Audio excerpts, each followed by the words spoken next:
மாடி தோட்டம். இன்றைக்கான வீடியோ பதிவு வந்து மின்ட் துளசி. இது வந்து நர்சரி ஷாப்லேருந்து நம்ம வாங்கிட்டு வந்திருந்தோம். ஒவ்வொரு அப்டேட்டும் உங்களுக்கு கொடுத்துட்ருக்கோம் ஃப்ரெண்ட்ஸ். இது வந்து சின்ன பாட்டில் வச்சுருந்தோம், ஒரு 9x9 அந்த பாட்டில் வச்சதுனால இது ரொம்ப வேறு போயிட்டு க்ரோத் வரவே இல்லை.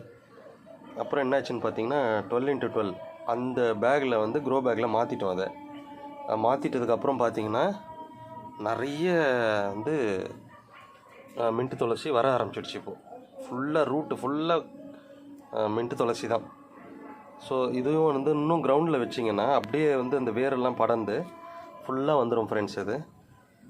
இது ரொம்ப டேஸ்ட்டாகவும் இருக்குது. அந்த நம்ம துளசி சாப்பிட்ற ஃப்ளேவரே இல்லை. இது வந்து நல்ல ஒரு மின்ட் மிட்டாய் எப்படி இருக்குமோ அந்த மாதிரி இருக்குது. பபுள்காம் இல்லை மின்ட் மிட்டாய் அந்த மாதிரி இருக்குது.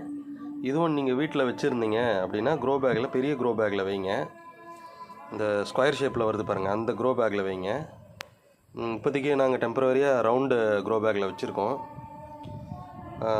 நீங்கள் இது இன்னும் தரையில் வச்சிங்கன்னா இன்னும் சூப்பராக வரும் ஃப்ரெண்ட்ஸ். இது நல்ல டேஸ்ட். இது நம்ம தண்ணியில் போட்டு ஊற வச்சு குடித்தா கூட தண்ணியும் ரொம்ப அந்த மின்ட்டு ஸ்மெல்லோட நல்ல அந்த விறுவிறுன்னு இருக்குது.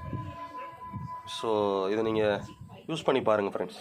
இது நர்சரி ஷாப்பில் எங்கன்னா கிடைக்கும் உங்களுக்கு. இதை வச்சு பாருங்கள் மாடியில், இல்லை நீங்கள் தரையிலையும் வச்சு பாருங்கள். யூஸ் பண்ணிவிட்டு எப்படி இருக்குன்னு சொல்லுங்கள் ஃப்ரெண்ட்ஸ். ஸோ இந்த வீடியோ உங்களுக்கு பிடிச்சிருந்தால் லைக் பண்ணி, கமெண்ட் பண்ணி, ஷேர் பண்ணிக்கோங்க ஃப்ரெண்ட்ஸ். மறக்காமல் சப்ஸ்கிரைப் பண்ணிக்கோங்க. அப்போ தான் நான் போடுற யூஸ்ஃபுல் வீடியோஸ் உங்களுக்கு அப்டேட் ஆகிட்டே இருக்கும் friends. Thank you so much. By.